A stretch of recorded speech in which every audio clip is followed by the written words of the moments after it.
No matter what happens on Super Tuesday, former New York City Mayor Mike Bloomberg has already made history. The billionaire philanthropist and businessman has run the most expensive self-funded campaign ever, crossing the $500 million mark in ad spending alone in the days before Tuesday's contests. You've all heard the slogans, "Mike will do it, Mike will get it done."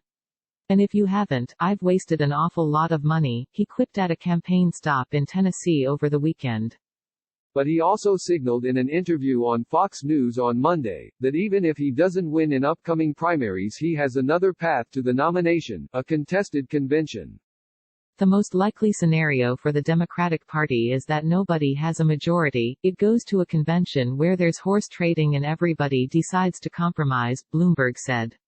He added, it doesn't even have to be the leading candidate, it could be the one with a smaller number of delegates. He said the rules say you can't swap votes and make deals. Bloomberg entered the race, exactly 100 days before Super Tuesday, at a moment of Democratic anxiety about the field and former Vice President Joe Biden's performance. Bloomberg announced his bid as a new choice for Democrats, with a focus on competing within the moderate wing of the party. However, heading into Tuesday's primaries, Biden is in a radically different position coming out of South Carolina, with a decisive victory over Vermont Senator Bernie Sanders and with more enthusiasm and endorsements going into Tuesday. Bloomberg's decision to forego the early states and run a national campaign to win the nomination has never worked before, but no one has ever tried to do it with Bloomberg's resources, either. Mike Bloomberg has not been on the ballot yet, campaign manager Kevin Sheekey said in a statement, noting that Bloomberg is the only candidate to campaign in all 14 Super Tuesday states. Mike's record of successfully leading and managing through crises and challenges is exactly what Americans are looking for in a new president.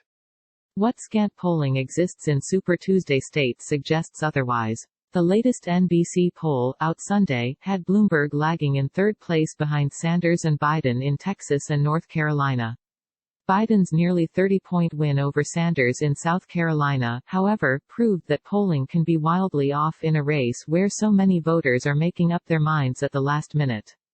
While Bloomberg has campaigned in all 14 Super Tuesday states, he's particularly focused on states rarely visited by Democrats in primary fights, Arkansas, Oklahoma and Tennessee, as well as Texas and North Carolina because of their more centrist lean.